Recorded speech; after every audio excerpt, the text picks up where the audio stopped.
Hello, my friend.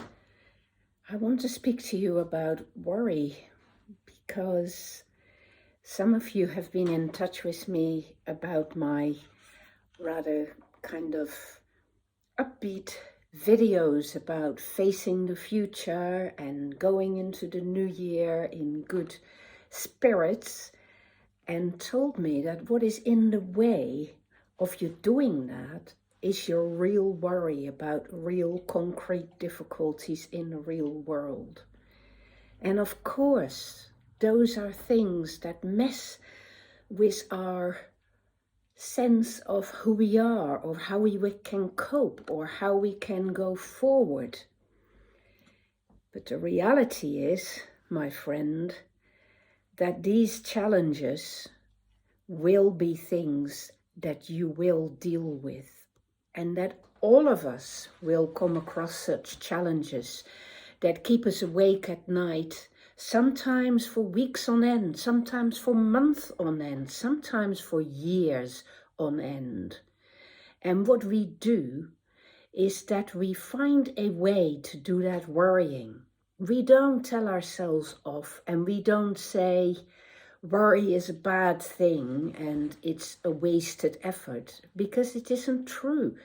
If we are worrying about real things like a war or unemployment, or our parents being ill and dying, or a child being unwell, those are things we need to worry about. They need to be thought about, and that is what worry is. It is intense thought that tries to find a solution. What you shouldn't do is do that worrying at night. You should do that worrying constructively in the daytime. Figure out what the problems are, what the possible solutions are, what the things are you can do about it, and then you take action.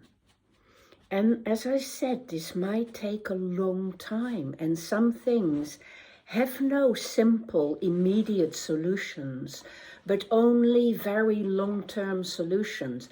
And some things only lead to you having to tolerate a difficult situation, like being a refugee, or hiding away from bombs, or taking a child through a long illness.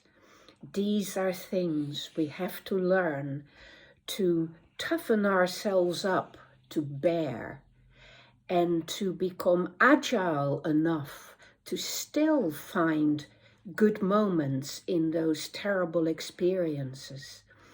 And those are the sorts of experiences that make huge demand on our capacity to become a better and a stronger human being. So never complain about it, and never think that it's only you having to deal with these things. It happens to many of us. And let me tell you this for sure. I have never met a really strong, positive, good human being without them having been through a period like that. Some real hardships that they've had to learn to bear and to carry on with, and to learn to worry, to find solutions, and also to find their inner tolerance and their inner resilience to be able to go forward regardless, and find a slow but certain way through. So, do your worrying well. Take your time to do it, but don't let it overwhelm you. The worry is at your service and shouldn't dominate you. Take care of these difficulties, my friend, for they will make you who you become. And I hope that will be a good and strong human being.